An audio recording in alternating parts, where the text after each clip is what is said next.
breaking laws, from people from Jesus Christ to Nelson Mandela, from Rosa Parks to Martin Luther King. Laws have always been broken to facilitate substantive change. Today's speaker holds a BA in journalism from Oakland University and a radio broadcasting degree from Specs Howard School of Broadcast Arts. Gary Yourofsky has already experienced more than many people will ever want to in a lifetime.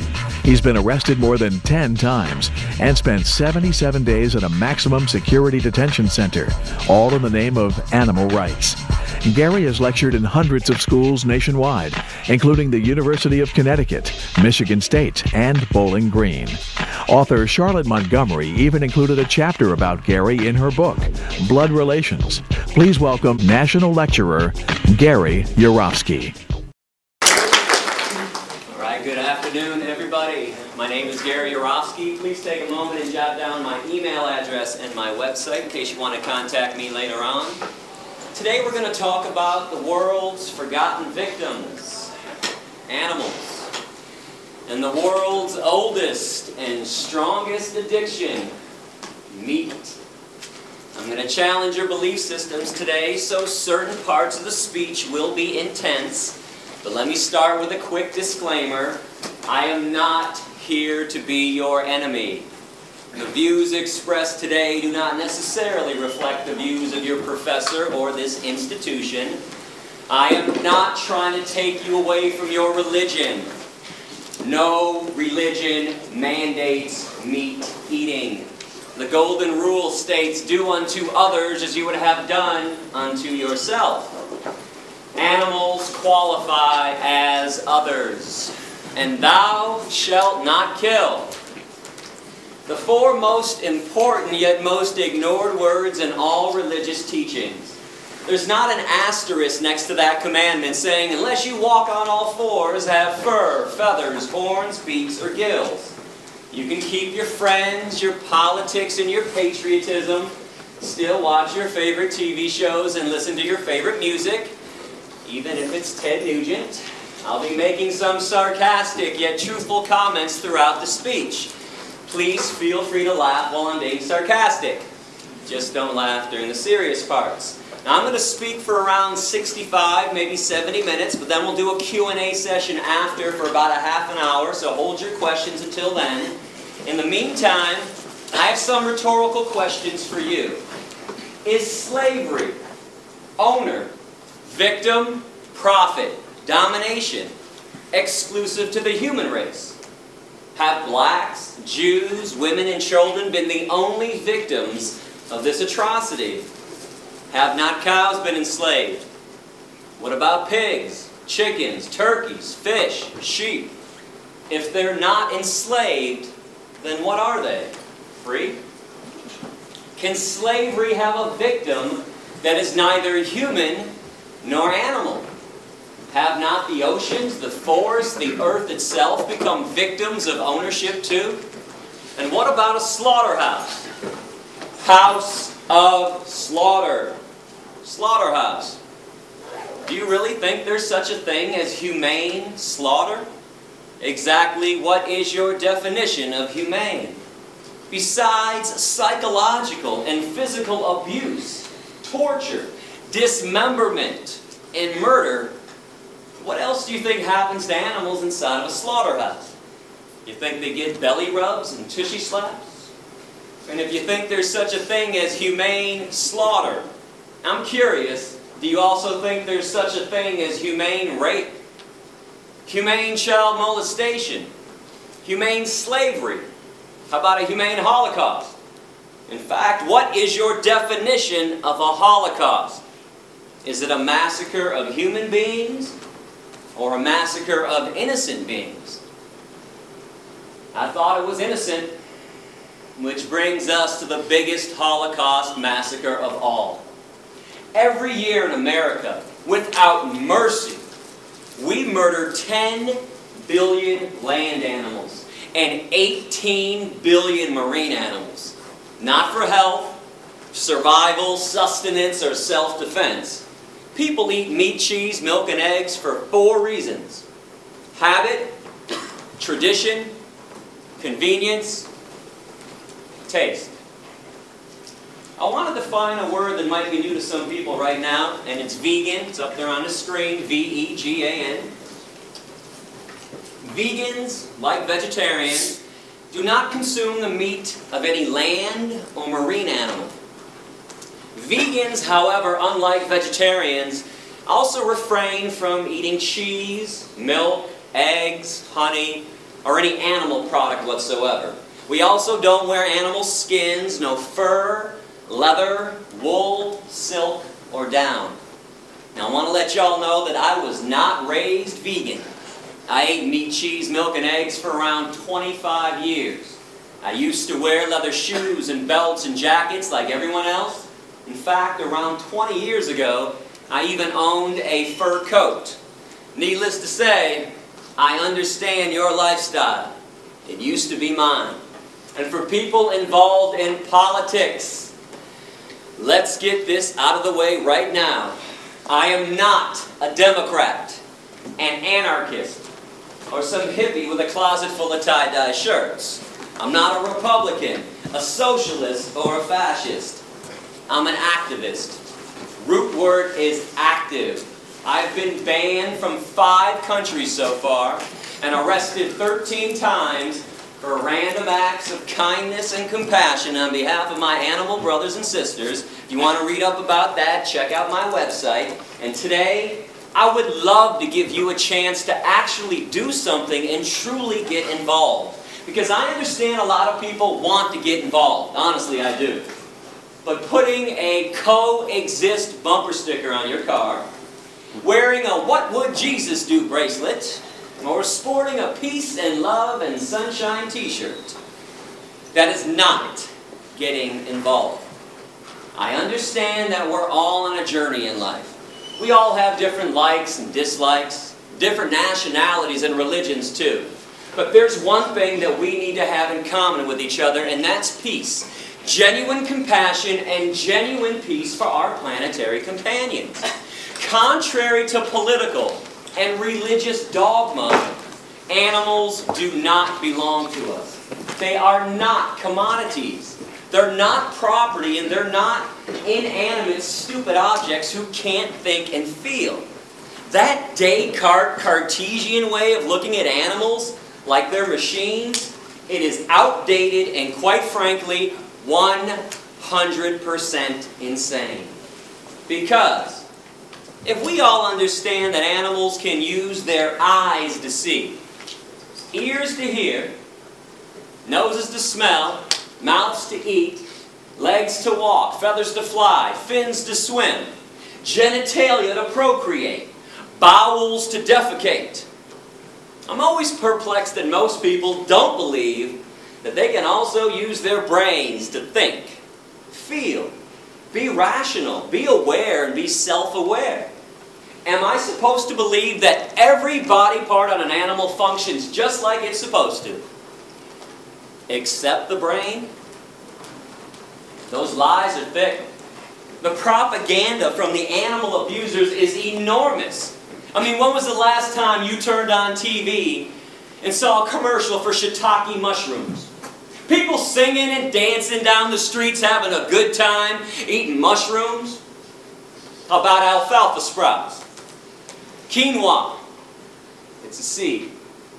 Radishes. Raspberries. Tofu. You don't see that stuff advertised on TV. What do you see instead? Have some more meat. Have some more cheese. Have some more cheese on your meat. Meat, cheese, double cheese, extra cheese. And how about a little more cheese with your meat? Have some more cow's milk. Have some more eggs. And then what do you see interspersed between those advertisements? Not feeling so well?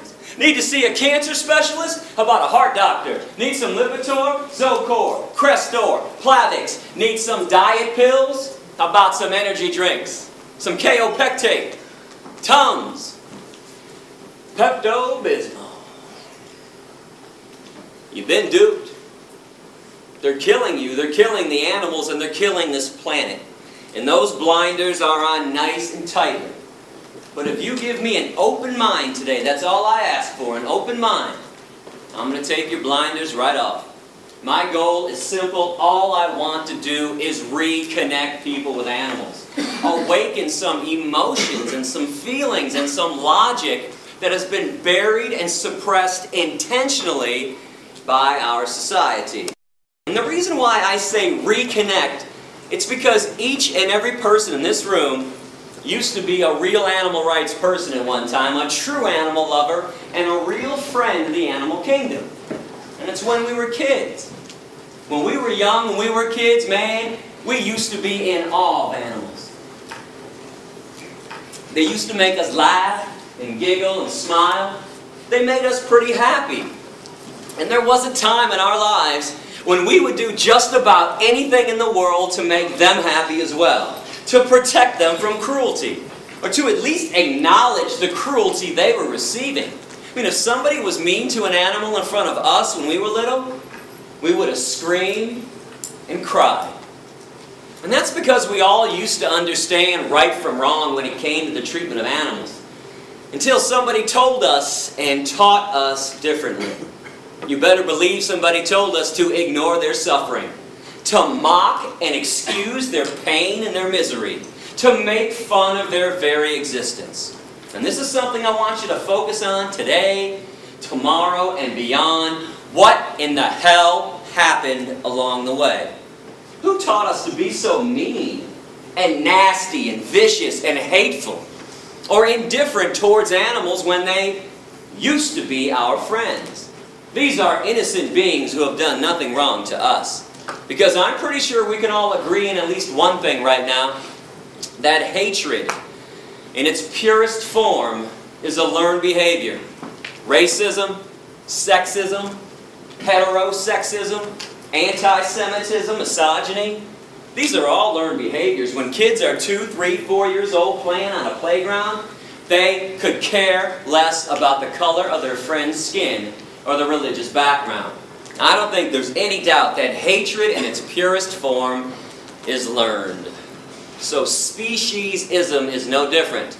This could be a new word to a lot of people. It's up here on the screen, right below vegan. It's the word species, with an ism attached to it. And I want to define this word as the unethical, unprincipled point of view that the human species has every right to exploit, enslave, and murder another species. And all because we believe that our species is so more special, so more superior than the other ones. We're the only ones that count, and we're the only ones that matter. Now, correct me if I'm wrong, but that line of thinking, that thought process, that is the basis of all forms of discrimination. One group saying and thinking they're more special than everyone else, and they proceed to exploit them, oppress them, denying them their right to be free. They treat them like property. They enslave them in many cases, and in many other cases they murder them with premeditation and without penalty. And understand something essential about discrimination. It is never okay to be picking and choosing which forms of discrimination to be opposed to. Which ones to say are evil, racism, and which ones to say are okay, speciesism. Discrimination is evil on its foundation, or it's not. Cannot have this one both ways. It doesn't work like that. I want to ask you to use some empathy right now. And when I say empathy, what I'm saying is place yourself in the position of the animals and start to view this issue from the animal's point of view, from the victim's point of view. When you examine any form of injustice, whether humans are victims or animals are victims, please remember the victim's point of view. If you are not the victim, don't examine it entirely from your point of view, because when you're not the victim, it becomes pretty easy to rationalize and excuse cruelty, injustice, inequality, slavery, and even murder. But when you're the victim, things look a lot differently from that end. Now I want to show a graphic 4-minute video right now about what goes on inside of a slaughterhouse. I want to ask you not to turn away, not to close your eyes during this video. It's because if you choose to eat meat, cheese, milk, and eggs, I think at the very least you are obligated to see the pain and suffering you are causing. But if you do feel the need to turn away or close your eyes during this video, you might want to ask yourself a question. If it's not good enough for my eyes, then why is it good enough for my stomach? Hey! You gotta hurt him, hurt him. Yes.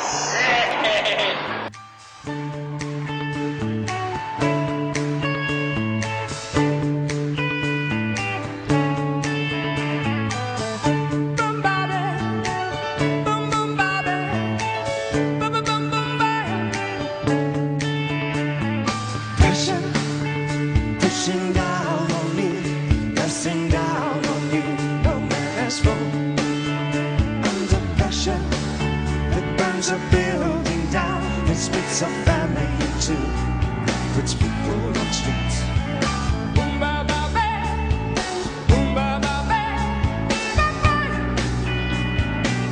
That's okay.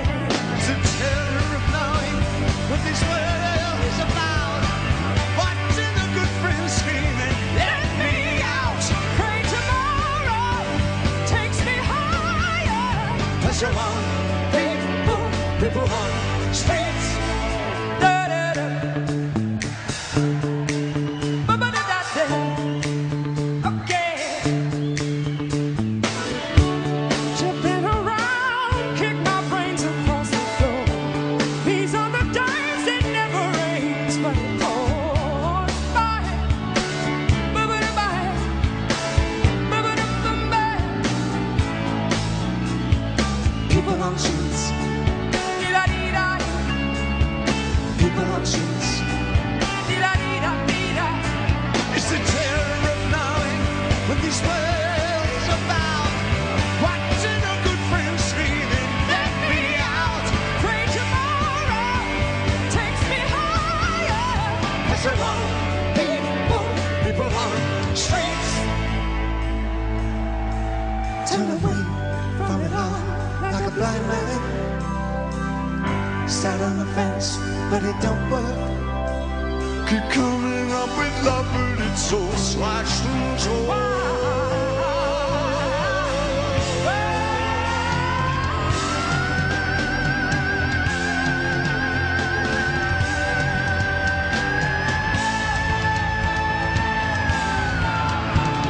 Insanity lies under pressure.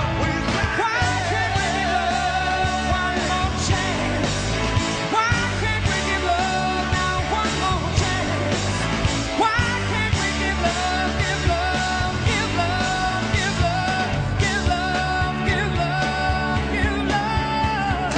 Is love such an old-fashioned word, and love dares you to care for the people on the edge of the night, and love dares you to change our way of caring about ourselves. This is our last dance.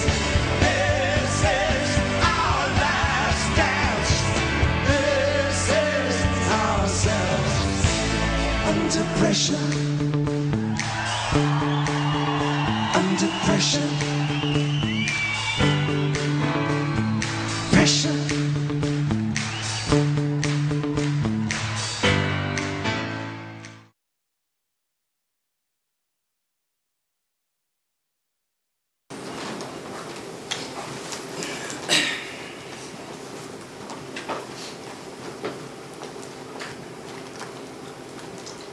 Do you ever wonder why McDonald's and Burger King and Wendy's never show you those images in their TV ads? Instead they show you smiling cartoon caricatures of animals singing and dancing and playing, lying to you, brainwashing you, programming you not to care about things you would normally care about, things that you used to care about. Right now, at this very moment, on American highways, there are no less than 5 5,000 concentration camp trucks.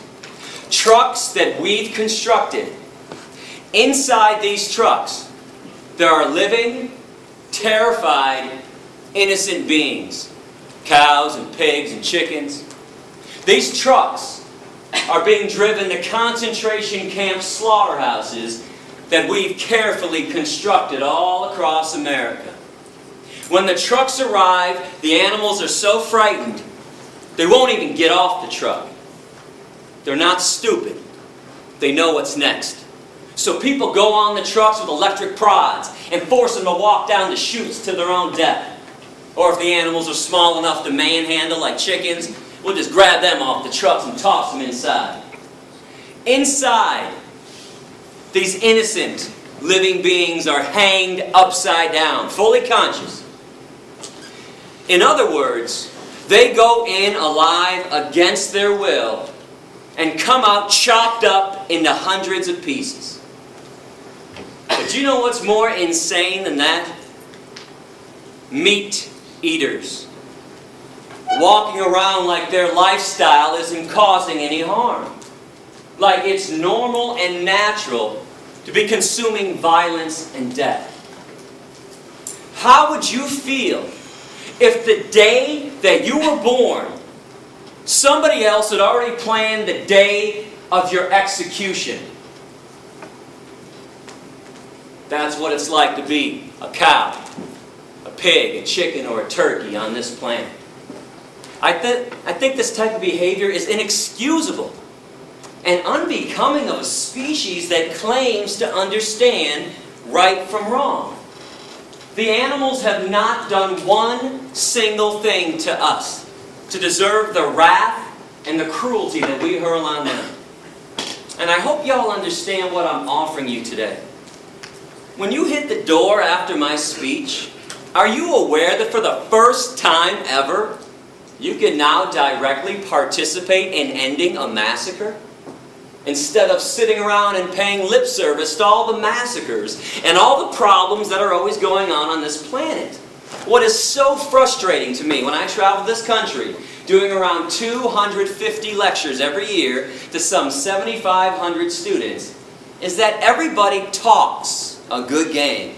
I've noticed that people are quite the smooth talkers when it comes to peace and compassion. I mean, people always want to tell me, never show me, just tell me how peaceful they are because of what they believe in or what makes them sad. Hey Gary, I believe in God and I believe in angels and I pray all the time. And those earthquakes, the one in Chile and Haiti, oh, that was so sad. And no shit, it was sad. Since when does feeling sad about an obvious tragedy or believing in something make the world a better place or make somebody a good person? And listen, folks, I am not trying to dog you out when I talk like this. I'm not. I'm just not a politician. I'm not a bullshit artist. I don't know how to schmooze people, as you can see. It's kind of beyond me. I hope you appreciate my honesty and my genuineness today. And I'm not a salesperson. I got no books to sell you after my lecture. No DVDs and no documentaries. No collection plate going around. I don't want your money. I don't want your email addresses. And I don't want your mailing addresses. Keep all that stuff. I am here to talk about the worst form of cruelty and violence taking place on this planet, even though most people don't seem to care about it. But when you sit back in the comfort of your living room and you start condemning atrocities elsewhere, that is pure, unadulterated lip service. That's the definition of lip service. But veganism, this is now a chance to actually walk the compassionate talk that everybody's always talking about. This is your chance to show others how truly peaceful you are. This is a chance for a personal revolution, to leave your mark on this planet by causing the least amount of harm possible. Always being vegan. Now come on, what's the argument for not causing the least amount of harm? Inconvenience? Indifference? Apathy? Selfishness? I want you to know, I don't live in Fantasyland. I'm well aware that animals are suffering and dying just because we're here on the planet with them. We build homes through their habitat. We pollute their environment, destroy their habitat. Is there a reason we have to maximize the suffering and maximize the cruelty and the death that they already endure by eating them on top of it all? You want to talk about pouring salt into somebody else's wound. 98%, and I repeat this stat, 98% of animals who are abused and killed on this planet are abused and killed by the meat, dairy, and egg industries. This is where all the harm is taking place. And in America, from birth until death, each meat eater consumes around 3,000 land animals and thousands of other marine animals. Those are USDA stats. And I seem to think a lot of people eat animals because we've all been told that humans are carnivores, we're omnivores, we're meat eaters, and we're supposed to be doing this. Are you aware that physiologically, the human body is actually 100% herbivorous? Plant eaters. The length of our intestines are somewhere between 7 to 13 times the length of our torso, our trunk. That's the same length of all herbivore animal intestines on this planet. They're very long. But the length of the intestines on real meat eaters, hyenas, coyotes, bears, tigers, and lions, only 3 to 6 times the length of their torso. They have a short intestinal tract so they can push through quickly decaying and rotting animal flesh, animal protein, cholesterol, saturated fat, trans fatty acids, which is why it is impossible, I repeat, impossible for any genuine meat eater to ever clog their arteries. Never happens to a real meat eater. What's the #1 killer of humans who choose to eat meat, cheese, milk, and egg? Heart disease from clogged arteries, atherosclerosis. Humans and other herbivores, we sweat through our pores to cool ourselves. We don't pant like dogs and cats and lions to cool ourselves down. No claws on the human hand. Claws are a trademark of the carnivore and the omnivore. We have carbohydrate digestive enzymes in our saliva. Only herbivores possess that, meaning we're supposed to be eating tons of carbohydrates like fruits and vegetables. Our teeth, broad, short, blunt, flat, just like the teeth of other herbivores. And before somebody blurts out, "Hey Gary, what about these canines, dog?" Most of the herbivores have canines, incisors, and molars. It would not be possible for us to be eating hard fruit like apples without those teeth. Our lower jaw goes from side to side in a grinding, chewing motion, like this. We grind and chew when we eat. If you grind and chew when you eat like you all do, you are an herbivore. The jaws of carnivores and omnivores can only go up and down, vertically, rip and swallow. There's no chewing, grinding, side-to-side action. And I'm a fair guy. I mean, if somebody out there truly believes that humans are meat eaters, I'll give you 2 challenges to prove me wrong after class, and please do so if you want. I want you to go outside and locate a squirrel on campus. And when you spot that squirrel, put that carnivore's speed into effect that everybody has and chase that squirrel down, pounce on him, and catch him in your mouth. No tools, no weapons, no cages. No one's allowed to be a cheater and a fake carnivore with this challenge. And when you are done killing the squirrel in your mouth, be my guest, eat the squirrel.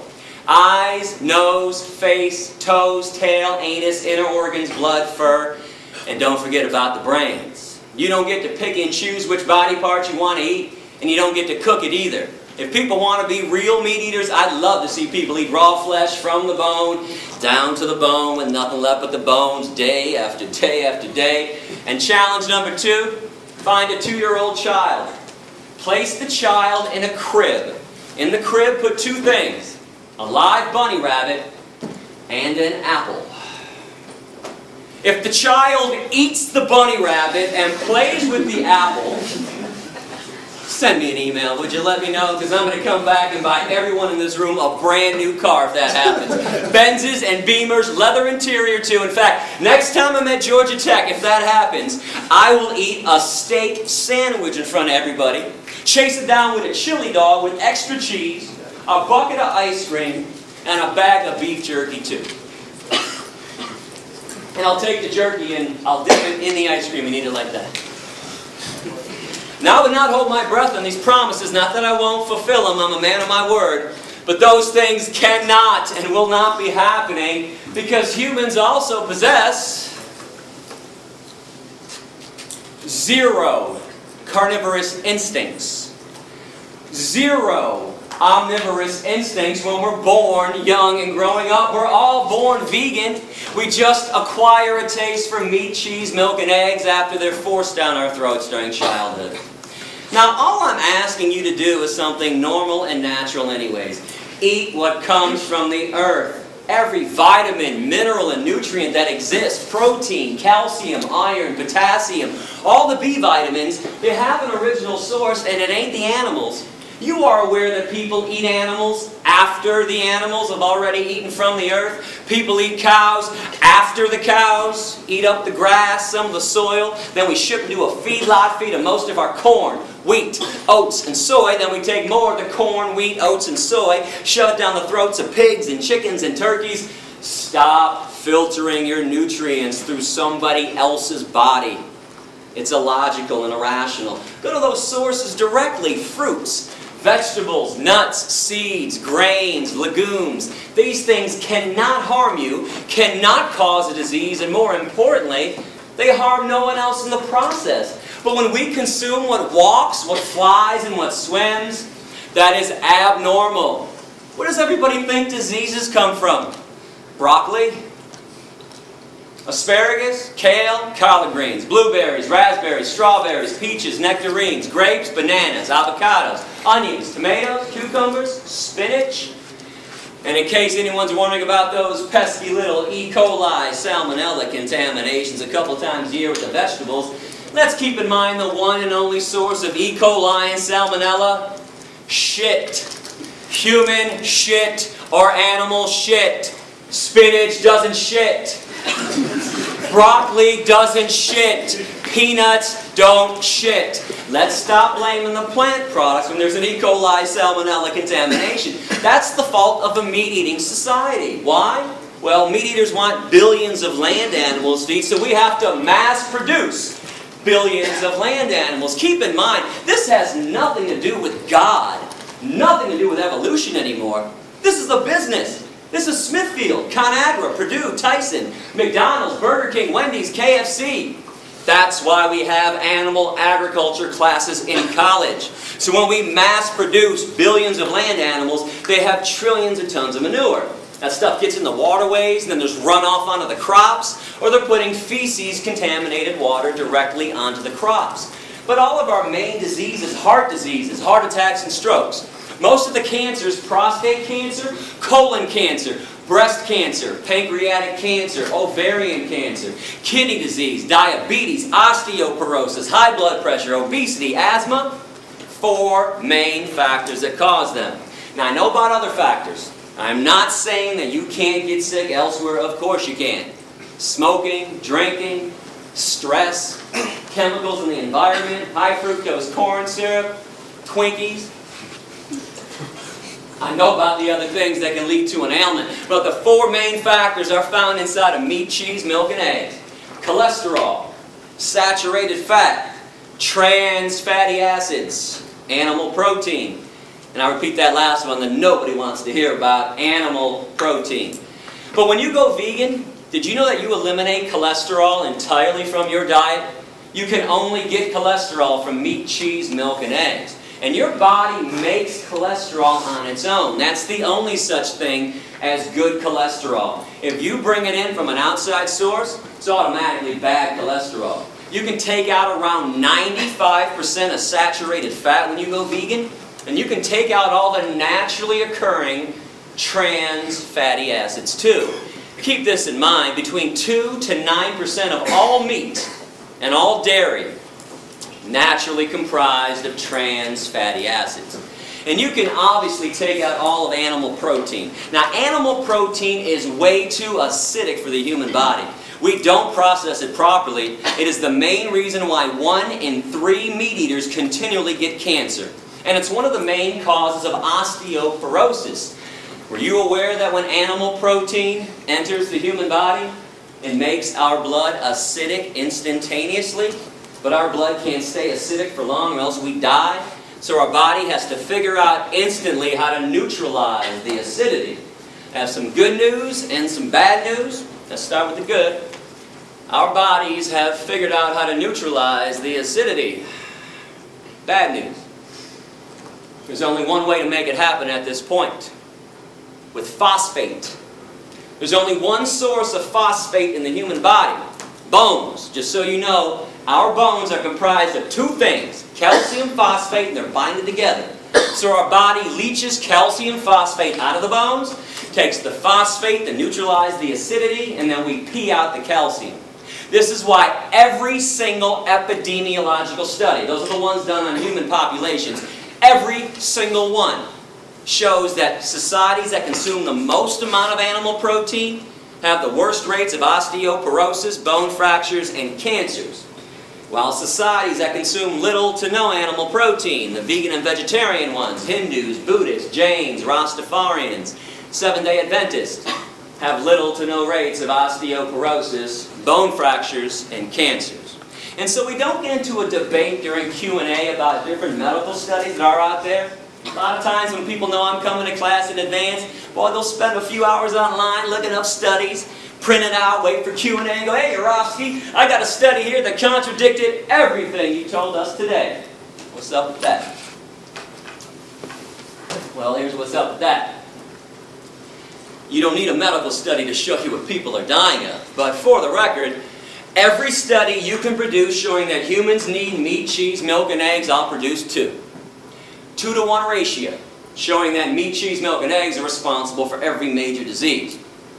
But we all know medical studies can be manipulated either way. So even though I got a heavy 2-to-1 edge on this, I say toss them all out, because you don't need them. All you have to do is pay attention to this meat, cheese, milk, egg-eating society that we all live in. So how many of your family members and your friends' family members have a disease already or have died already from a disease? Because I can't be the only one affected by this. My grandfather died from a heart attack. My grandma died from a stroke. My Uncle Jack died from a heart attack. And last October on the 15th, I got a call around midnight that my father had just died from a heart attack. My mom, she's got asthma. My stepdad's got heart disease so badly he takes 7 pills for breakfast. My best friend Darren, 4 of his aunts and uncles have died from diabetes. His ex-girlfriend Rita has breast cancer at 40 and she's dying. Just found out a few months ago that his current girlfriend Dion has ovarian cancer. And yesterday my girlfriend just found out that her father has prostate cancer. What's the one thing we all have in common with each other besides the air we breathe and the water we drink? Meat, cheese, milk, and eggs. Animal products all day long. And I know you can blame some of the cancers on environmental pollution. There's no doubt about that. But how are you going to blame heart attacks and strokes on environmental pollution? And diabetes, osteoporosis, obesity. Here, I'm going to break this down for you in a couple different ways today. I'll show you what's killing people. And I'm going to show you who's lying to you too. Flat out, bold-faced lies. Let's come to an agreement on the dairy industry. And let me know if I'm being unfair with this. I want to know. According to the dairy industry itself, the main reason they exist is so you can get calcium. Fair? Is that not their entire claim? Eat some cheese, drink some cow's milk, strong bones, strong body. Milk does a body good. Got milk? Check it out with the USDA. In America, we consume the most amount of dairy on the planet. Right here, you can't even get a sandwich anymore without cheese. We put cheese in every nook and every cranny of every single food item. We put it inside the pizza crust now. We put cheese on top of salads too. You can't even get salad anymore without cheese. And if you're lucky to find salad minus the cheese, what's the first thing people say to the waiter? Hey, can I get some ranch? Or some Thousand Island? Can you pour some dairy on these vegetables for me? So in this society where everybody is hooked on cheese, I mean hooked like it's been laced with weed, crack, ecstasy, morphine, and the antidote. Most people can't even fathom one meal, let alone one day or a lifetime without cheese. In fact, if you want to know why vegetarians never go vegan, cheese. Cheese on a baked potato, cheese on a broccoli, cheese on everything in sight. Even lactose intolerant people eat cheese. And I don't care what anybody says about this, they might avoid straight up cow's milk, but slap a double cheese pepperoni pizza down in front of a lactose intolerant person, no hesitation, right down the hatch. So we got all these animal products coming into our diet. Do you ever wonder why there are no less than 3 TV commercials being run for calcium supplements? Actonel, Boniva, Citracat. You've got to be kidding me. Calcium supplements in America? How come there's osteoporosis at all? How come at the vitamin stores, I say plural stores, because when I travel the country, boy, meat eaters pull me aside all the time and say, hey Gary, we eat meat because you get everything you need from meat. All the vitamins, all the minerals, all the nutrients. Well, how come in this meat, cheese, milk, egg eating society that we all live in, every city has not only 1, but 2, 3, 4, 5, or 6 vitamin stores? How come Rite Aid, CVS, and Walgreens now have complete vitamin sections too? With a whole shelf devoted to calcium supplements. I thought everybody was getting calcium from the animal products. That's what the meat and dairy people say. Newsflash, you don't. Animal protein won't allow it. Animal protein makes your blood acidic, so your body takes calcium phosphate out of the bones. Phosphate to neutralize, calcium gets excreted through the urine. There are 4 commercials for fiber. Metamucil, Fibercon, Fibersure, and Betafiber. If people ate a friggin' apple or a pear once in a while, nobody would need help taking a shit. Now pay attention and look around and see what's going on. Now with all this being said, we've established the 4 reasons why people eat meat, cheese, milk, and eggs. No debating, no discussing it. Habit, tradition, convenience, taste good. Yeah, I know why people do it. I did it for 25 years myself. We don't do this to be ethical and stay healthy. That's obvious. And we don't do this to help the environment out either. 2 quick things on the environment. And by the way, go to my website, click on All About Veganism, click on the Environment section. World hunger and environmental pollution. Root cause of world hunger, meat-eating societies. 65% of the world's grains are set aside every year to feed 53 billion land animals that are killed every year on this planet. And tens of billions of marine animals. We got fish farms nowadays. Instead of using those crops for 6.5 billion people. Do the math on this. You don't have to be Einstein to figure this equation out.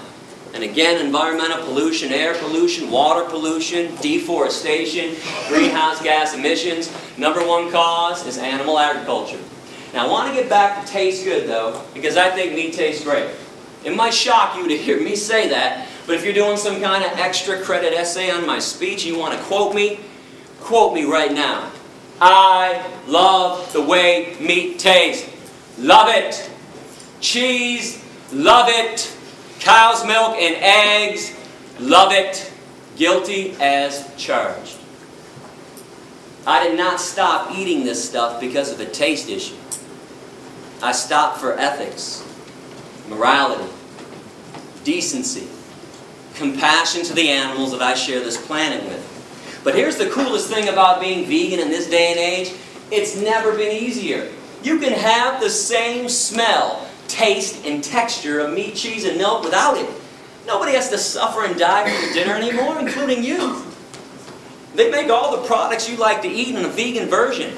They make it from soy and wheat and rice and hemp. I want to show you some of the products that are out there, and I'm not receiving compensation from these companies. These are my selections of best tasting mock meat. I'm going to put them up on the screen so we can all see it clearly. You guys like bacon? Light Life, smart bacon. Bacon made from soy. This company, Light Life, also makes smoky tempeh bacon.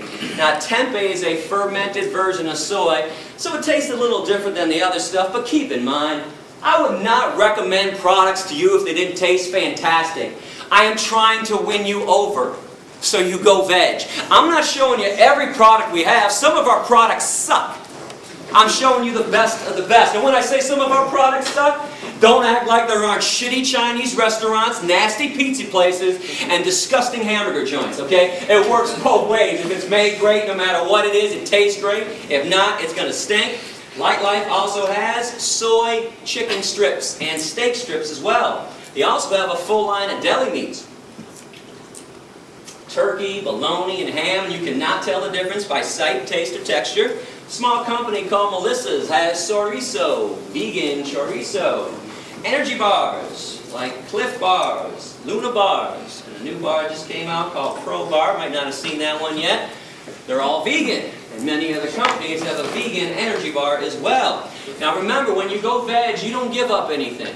You got the vegan version of stuff, or eat things that are truly natural, like fruits and vegetables, or beans and lentils. You like turkey? We got you covered. My favorite product, tofurkey. Tofu turkey, stuffing on the inside. Looks, smells, and tastes like turkey. Got to slice it with a knife. But guess what? No turkey had to suffer and die for this. Tofurkey also has tofurkey slices. 6 different flavors of tofurkey slices. Tofurkey also has tempeh strips. Remember I talked about the fake and bacon with Light Life tempeh? So they have some tempeh products too. Tofurkey also has Italian sausage, beer brats, and there seems to be an addiction in our society for beef jerky. I don't know what the hell is going on with everybody's taste buds. Everybody's lost their minds, but we got you covered. Tofurkey jerky. Anything you're looking for, we've got that stuff veganized. And many other companies have a vegan jerky as well. The absolute best company on the market right now is It's All Good Gardein Protein. That is 1 of their chicken dishes. That is 2 of their chicken dishes. 3 chicken dishes. They have more chicken dishes. They have steak dishes. And they just came out a few months ago with buffalo wings as well. Trader Joe's, that grocery chain, they want to compete now in the soy meat industry. They made their own brand of soy chicken and soy steak strips. There's a company called Vegetarian Plus, and they have vegan citrus spare ribs. And Garden Burger has had riblets, mock ribs, for over 10 years.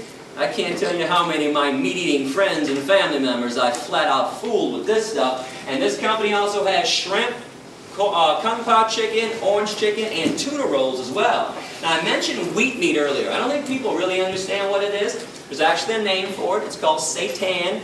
Not Satan, seitan. I want to give this stuff a try too. And they now have flavored seitan on the market too, by Upton's, ground beef style, chorizo style. They also have an Italian sausage flavor as well. Some other favorite companies, Nate's Meatless Meatballs. Now I know you guys have seen veggie burgers before, probably Boca. But if you don't like Boca, good news, there's Amy's, Morningstar Farms, Dr. Prager's, Sunshine Burgers, and Garden Burger, all the different taste and texture. If you're looking for no soy, different kind of mock meat in your diet, new company called Bahama Rice Burgers, burgers from rice. They also have sausage and meatballs made out of rice as well. Another company with a no soy, different kind of mock meat taste. A small company from Cincinnati called 5 Star Foodies has artichoke burgers. My new favorite veggie burger by far, burgers from artichokes. They also have a harvest roast. It says vegetarian, but it is vegan. It's a fake turkey with fake skin around it too.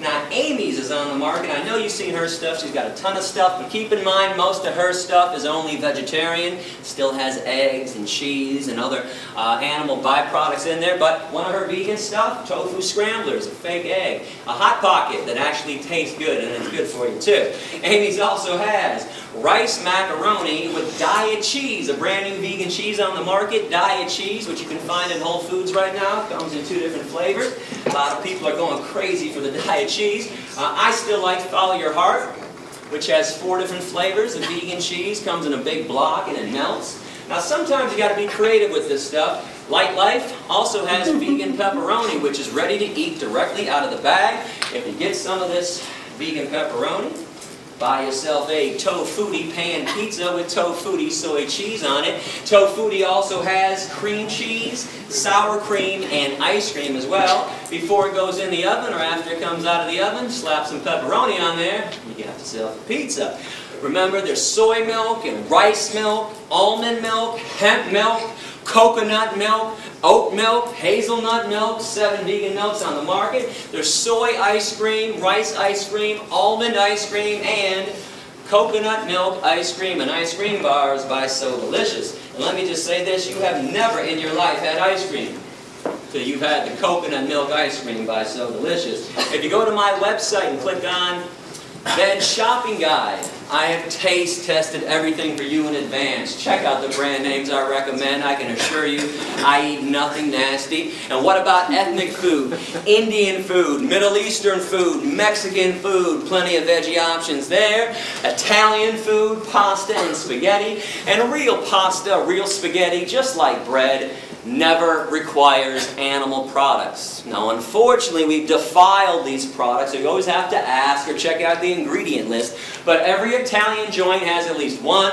if not 2 or 3 of the genuine noodles, which are always vegan. And when it comes to the best bread around, Whole Foods or Panera Bread, Bruegger's Bagels, Einstein Bagels, 90% of those breads and bagels are always vegan. Asian food, Japanese food, Chinese food, Thai food, Korean food, Vietnamese food. All you have to do is substitute tofu for the meat in any of their dishes. Tell them to make it without fish sauce, and you have a vegan meal. And soul food can be veganized as well. In fact, you guys are pretty lucky to be in Atlanta. You have 2 soul food restaurants owned by the same company, Soul Vegetarian, 10 minutes from campus. Vegan mac and cheese, collard greens, yams. They have something called a kale bone sandwich, which is a fake roast beef sandwich with cheese dripping off of it too. You gotta check out Soul Vegetarian. And don't think I don't watch your faces when I'm up here. How come when I talk about mock meat, I always catch a handful of people in every crowd, and we got a big crowd today, so I stopped counting at about 8 or 9. How come there's always a handful of people that wrinkle up their noses, make big wide eyes, and start glancing at the people next to them across the aisle like, soy chicken, is this guy crazy? Soy bacon, he must be out of his mind. How come this stuff that is made of soy, wheat, vegetables, grains, and spices, no chemicals, contrary to the lies being spread about these products by the meat and dairy industries, how come this stuff is considered gross to most people, but meat's got 5 components. Let me break it down for you. Blood, flesh, veins, muscles, and tendons. The cut-up corpse of a dismembered body. How does meat not qualify as gross and disgusting to everybody? How in the world is a beverage, a liquid that oozes out of the udders of cows, a secretion that drips from the mammary glands of another being, that's loaded with pus, by the way? Oh yeah, let me tell you about the pus in your cow milk. It'd be my pleasure. When you hook machines up to the udders of cows 3 times a day to suck them dry, those machines cause massive amounts of infections on the inside and outside of the udder. Now let's add all the bovine growth hormone they put in cows to make sure they produce huge quantities of milk, which always leads to another infection. The machine doesn't know what not to suck out. Pus, mucus, and infections right in with your milk, and yeah, milk is pasteurized. But when did pasteurization become a removal process? It's a sanitation process. You're only sanitizing pus. And you want to look this up online, well, you don't think the dairy industry would ever use the word pus when they write about this problem in their own trade journals. Yeah, they're going to deceive you again with this. Look up the scientific term for pus, somatic cell count. And by the way, our government, the USDA, they allow the dairy industry to have a maximum amount of 1 eyedropper full of pus in every glass of milk. Drink up. Oh, and by the way, while you're looking up that lie from the dairy industry and all the other ones, you might want to look up casomorphins. I got it up on both sides of the board. Remember that part in the speech earlier when I talked about people being hooked on cheese like it was laced with weed, crack, and morphine? Mother cows before birth produce a substance in their milk to make sure that the calf stays close. Actually, human women do this too. It's not morphine, but in cows, it is a version of morphine, casomorphins. That's why people are so hooked on cheese. Got to have their daily fix of morphine. Does anybody know what an egg actually is from a hen? And don't say embryo or aborted fetus, not even close. It's unfertilized, so it can't be either. Hen is a female, though. Unfertilized egg through a female system. It's part of her menstruation cycle. It's a hen's period. People scramble up hen periods in the morning, and all of a sudden I'm weird because I don't make omelets anymore. And what about vomit? Oh, we're going to take those blinders off today. Come on, you guys love vomit. You adore it all over your food. Better give this one a pretty name, though. No one's going to buy and eat vomit unless we call it honey instead. Honey comes directly from a bee's stomach. It is regurgitated right through a bee's mouth. Look it up with any wildlife biologist. But nobody wants to eat bee vomit nut Cheerios. We want honey nut Cheerios. So we hire ourselves to play euphemism games. The standard diet of a meat eater is blood, flesh, veins, muscles, tendons, cow secretions, hen periods, and bee vomit. Now, we're not done yet. I am not going to let you off that easy while I got you here today. You know, we top this all off, in my opinion, because every November, during that certain holiday people love so much, people take a dead turkey, open up the dead turkey's ass, or carve out a really big hole in their ass, take some stuffing and shove it inside their dead empty ass, and use their little dead ass as an oven to bake some bread. Somebody else's dead, empty, bacteria-laden ass to make bread? Ass bread? And people think vegans are weird because we eat tofu and rice and beans and lentils. I tell people one of my favorite meals nowadays, yams. Boy, dish me up a plate of yams for dinner and I'm a happy guy. I know how most people are though. I tell them this, they're like, but you just eat yams for dinner? I don't know, man, it's kind of weird. Okay. But somebody else's rib cage sitting on your plate isn't weird, doesn't make you think twice. Severed legs, sliced up thighs, and mutilated breasts sitting on your plate doesn't make you think twice. And you want to know why?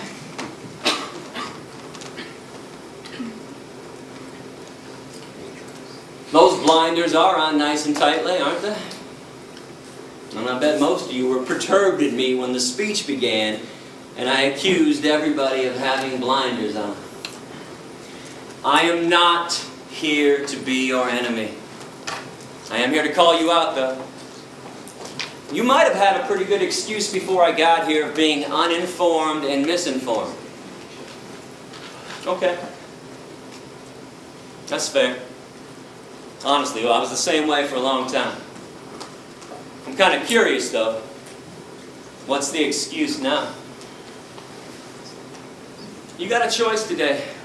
When you leave this room, you can choose to be radically kind.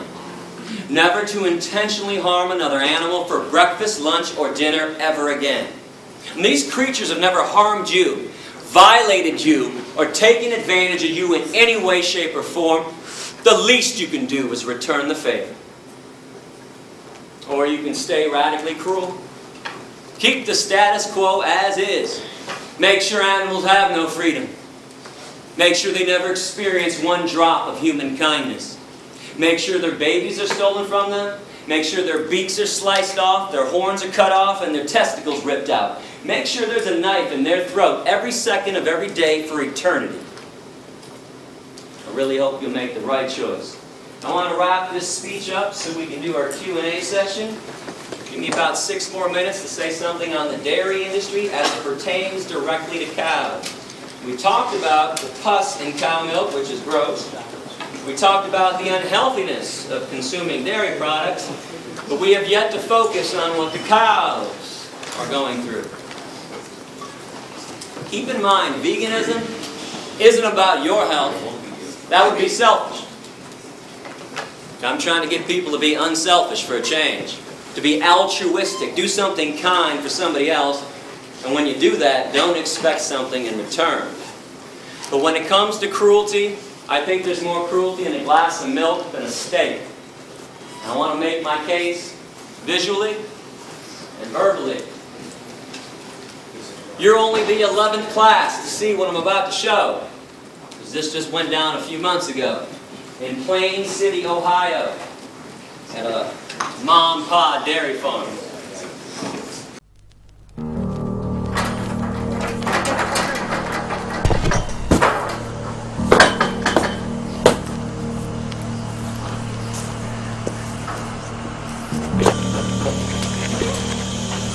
There we go. Yeah. Yeah, you're fucked. You're mine. Up your shit up. Yeah, here's mine, motherfucker. Yeah. Yeah, fucking okay. Alright, hurts the worst you've ever felt.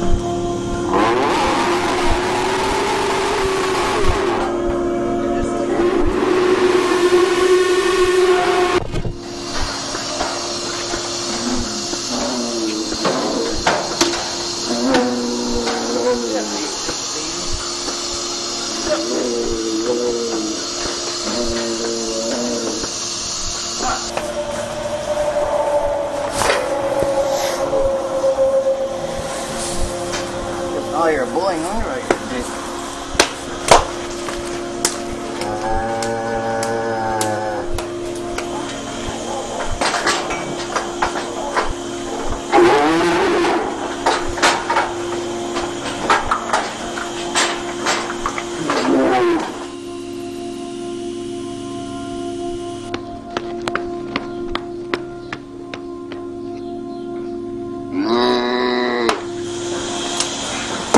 Holy shit, you just break a tail?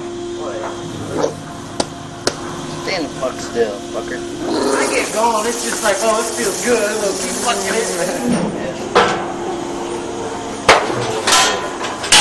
Come on, get your head out of there.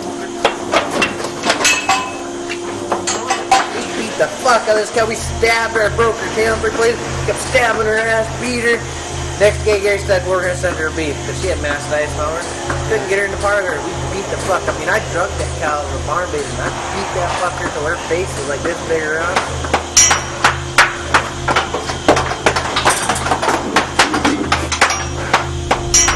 Alright, you made me mad, Captain. I gave you a chance.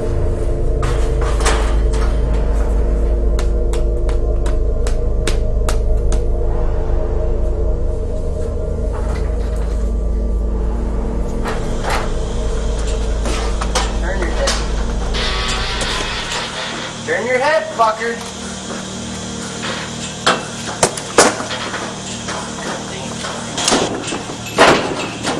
Turn your ass.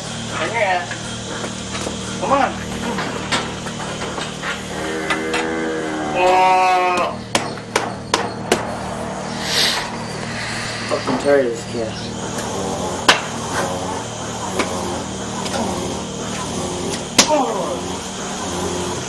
Oh, I got it bad. My blood pressure's up.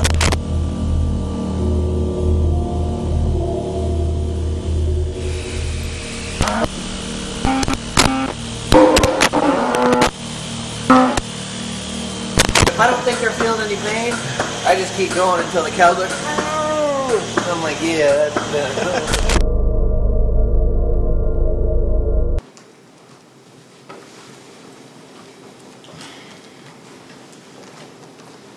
This is not an isolated incident. Don't for 1 minute think that this is an isolated incident. This is how slaves are treated. You don't really think that slaves get treated nicely, do you? You really think white people were nice when they shipped black people over here on ships? You don't think Nazis were nice when they walked Jews and gypsies into the gas chambers, do you? And this happens because you want to buy those products. Yeah, that guy's a scumbag for doing that. But he's doing that because you want to eat what comes out of her body. And enough already.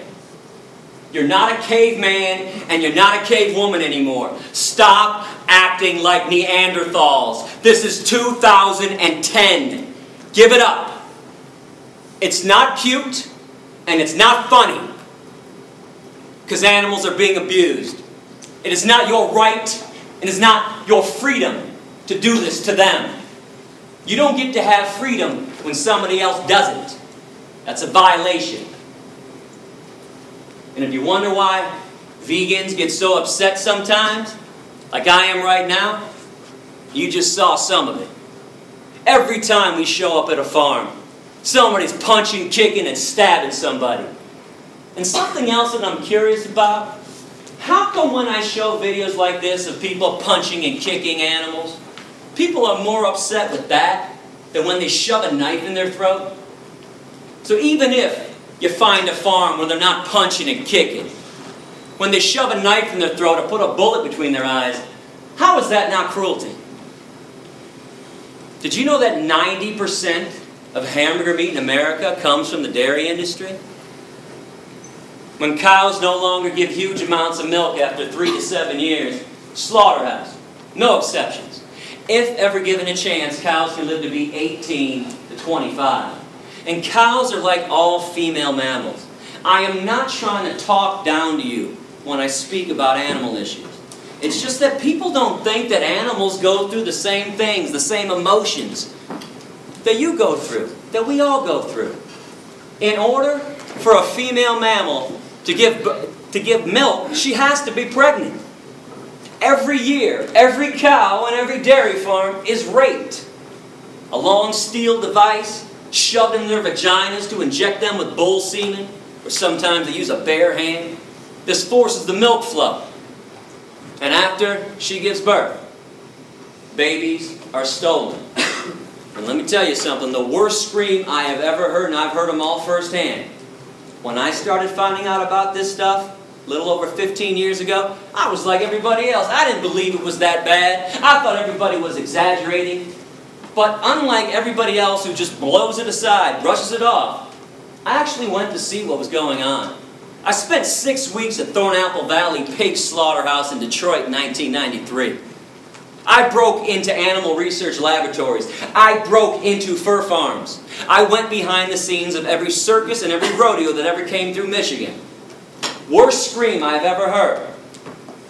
A mother cow on a dairy farm, as she screams and bellows her lungs out day after day for her stolen baby to be given back to her. And I can only imagine the same scream every woman in this room would make if somebody held you down after birth and stole your newborn baby from you. And why did they take babies away from their moms? Well, the dairy industry can't have little babies sucking up all that milk that was meant for them when they'd rather sell it to you instead. Every time you have a glass of cow milk, some calf is not. And mother cows make milk for one reason anyways. During Q&A we're about to have, you can ask me whatever you want. I'm no politician. Bring up anything. If you went online before I got here, saw my radical essays that got me kicked out of countries, bring them up. There's one question. I will not entertain them. You cannot ask me why cows make milk, thus if it's good for us. Shouldn't we be feeding it to our kids, Gary? Shouldn't we be having it? Nature took care of this one at the beginning of time. Cows make milk for their babies and for their babies alone. Case is closed forever, permanently. No debate, no discussion. They don't make milk for baby elephants, baby orangutans, baby hedgehogs, baby rabbits, baby rats, baby humans, adolescent humans, or adult humans. This body of ours has absolutely no need for cow milk, like it has absolutely no need for giraffe milk. And zebra milk and rhinoceros milk, hippopotamus milk, camel milk, deer milk, antelope milk, horse milk, pig milk, dog milk, or cat milk. The only milk that we ever need is our own mother's breast milk when we're born. That's it. And when we're done weaning, we never need one drop of milk ever again. No species on this planet needs milk after they're done weaning.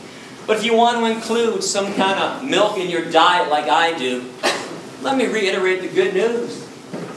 Soy milk, rice milk, almond milk, hemp milk, coconut milk, oat milk, hazelnut milk. I promise you will like one of those 7 vegan milks. Remember, when you go veg, you don't give up anything. You got the vegan version of stuff, or eat things that are truly natural like fruits and vegetables, beans and lentils and seeds. I want to thank everybody for listening with an open mind. I do appreciate that.